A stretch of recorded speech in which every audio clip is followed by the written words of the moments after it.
नमस्ते, शुभ प्रभात, शुभ बिहानी सम्पूर्ण मित्रहरूमा म विकासको सम्पूर्ण मित्रहरूलाई म एउटा जानकारी गराउँछु। मैले आजबाट एउटा उपन्यास वाचन गर्नेछु, दैनिक रूपमा एक अध्याय।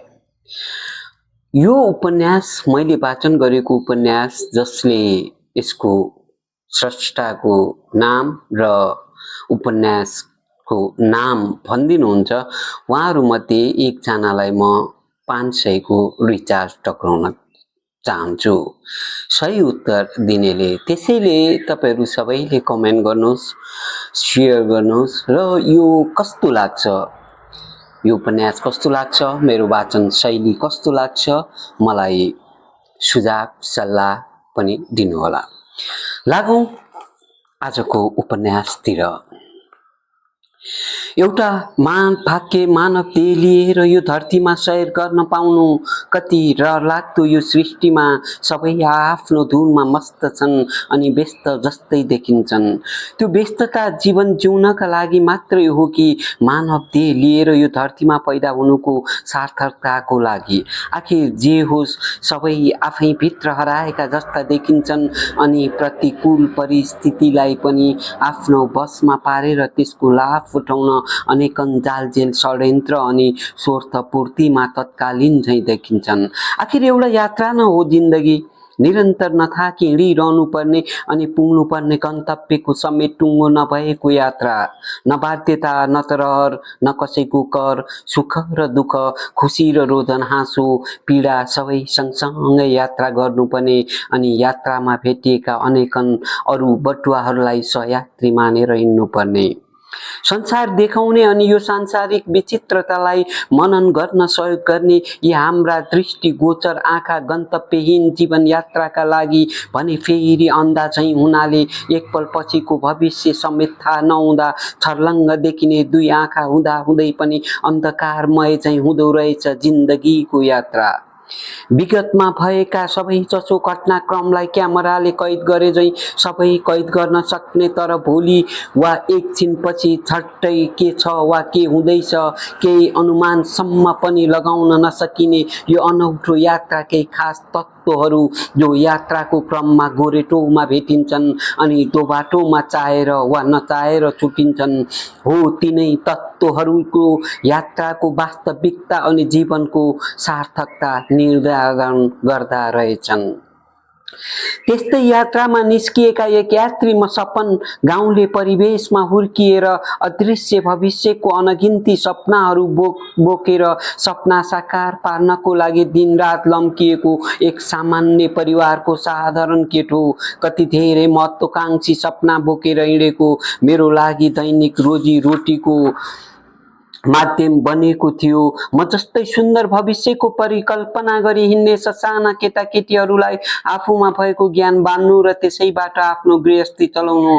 त्यस्तै दैनिकीमा भेटिएको साथी सङ्गी नै मेरो जीवन यात्राको दोबाटो साथी हुन्थे।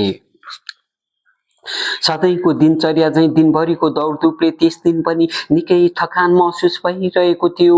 निकै दिनको व्यस्तता र अल्छीले झुस्स परेको तिएदारी महानगरको घुइँचो सदा झैं उस्तै थियो। सबै आफ्नो मेलोमेसोमा दौडिरहेका थिए। मङ्सिर महिनाको थोरै चर्किएको घाम पनि निकै प्यारो थियो।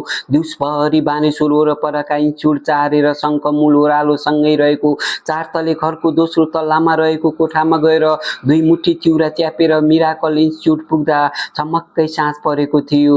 सिएफएल टिमको उज्यालोमा बसेर सपना, मिस रोशन सर र एक अर्की युवती कम्प्युटरमा केही काम गर्दै थिए। निर्धारित समयभन्दा केही छिट्टै पुगेकोले थोरै समय पनि उनीहरूसँगै बसे। जिउमा नमिलेको अलि फ्याङ्लो देखिने कालो ज्याकेट, झन्डै आधा जस्तो खुइलिँदै गरेको खल्लाउट तालु, छुस्स दारी, ममा त्यस्तै झट्ट हेर्ने उत्तिकै आकर्षित हुने केही खास कुरा थिएन कि अरूले मलाई एक नजर गहिरिएर हेरुन्, फेरि त्यहाँ नै म नौलो पनि त थिइनँ। अरू बेला पनि गइरहेको ठाउँ त हो, झन् सधैँ भेट भइरहने सपना मिस र रोशन सरको लागि त म पटक्कै नौलो खालको छँदै थिइनँ। अरूको लागि म नौलो नभए पनि मेरो लागि केही खास आकर्षण थिए। कमसे कम मेरा आँखाहरूले यी भाव व्यक्त गरिरहेका थिए र त्यसैले यी आँखाहरू एकुरिएका थिए। प्याजी रङको स्वेटर, कालो लामो बाक्लो कपाल, स्याउ जस्तै गाला, मृगनयनी जस्तै गाजलु ठुला ठुला आँखामा मेरा नजर अल्मलिएका थिए। उसको लागि त्यहाँ आउने जाने सबै नौला होलान् र सबैको वास्ता गर्नु कुनै अर्थ थिएन वा त्यसो गरिरहन साध्य पनि लाग्दैनथ्यो कि। त्यो चम्किलो अनुहारले मलाई भने एक किसिमको घेराभित्र पारिसकेको थियो। मनमा कता कता केही खुल्दुली बढे झैँ लाग्यो, तर मेरो काम त्यहाँ पुग्नुको उद्देश्य अर्कै भएकोले मनभित्रको खुल्दुली त्यसै लिएर पढाउने कक्षातिर लागे। कक्षाको भौतिक शरीर मात्र थियो, मन भने उही बाहिर देखिएकी सुकोमल शरीर भएकी निर्दोष युवती भएतिर नै अड्किएको थियो। कक्षामा बोर्डमा हिसाब गरिरहँदा गएर तिम्रो नाम के हो सोधिदिउँ वा परिचय मागिहालौँ जस्तो लाग्यो, तर शिक्षकको मर्यादामा पनि त बस्नु छ। एकपटक मात्र देखेकी युवतीको नाम किन चाहियो भन्ने सम्भावित प्रश्नले मलाई झस्कायो। यस्तै अनगिन्ती खुल्दुली र कौतूहलताको बीच 1 घण्टा बित्यो। कक्षाबाट बाहिर निस्कँदा त्यहाँ ऊ एक्लै थिई। कम्प्युटरमा सलु उदासी नाम गरेको एक कसैको फेसबुक प्रोफाइल खोलिएको मेरो आँखाले ठम्ब्यायो र सोधिहालेँ, के हो नि यो सलु उदासी? सोध्न त सोधिसकेँ, तर आफैलाई किन सोधेँ होला जस्तो मनमा लागिरह्यो। धन्न मैले सोचे जति असजिलो भएन। मेरो नाम उसले भने। कस्तो नाम हो नि सलु? खोइ राखिदिनेले यस्तै राखिदिएछन्। उसले यति मात्र थपे, थप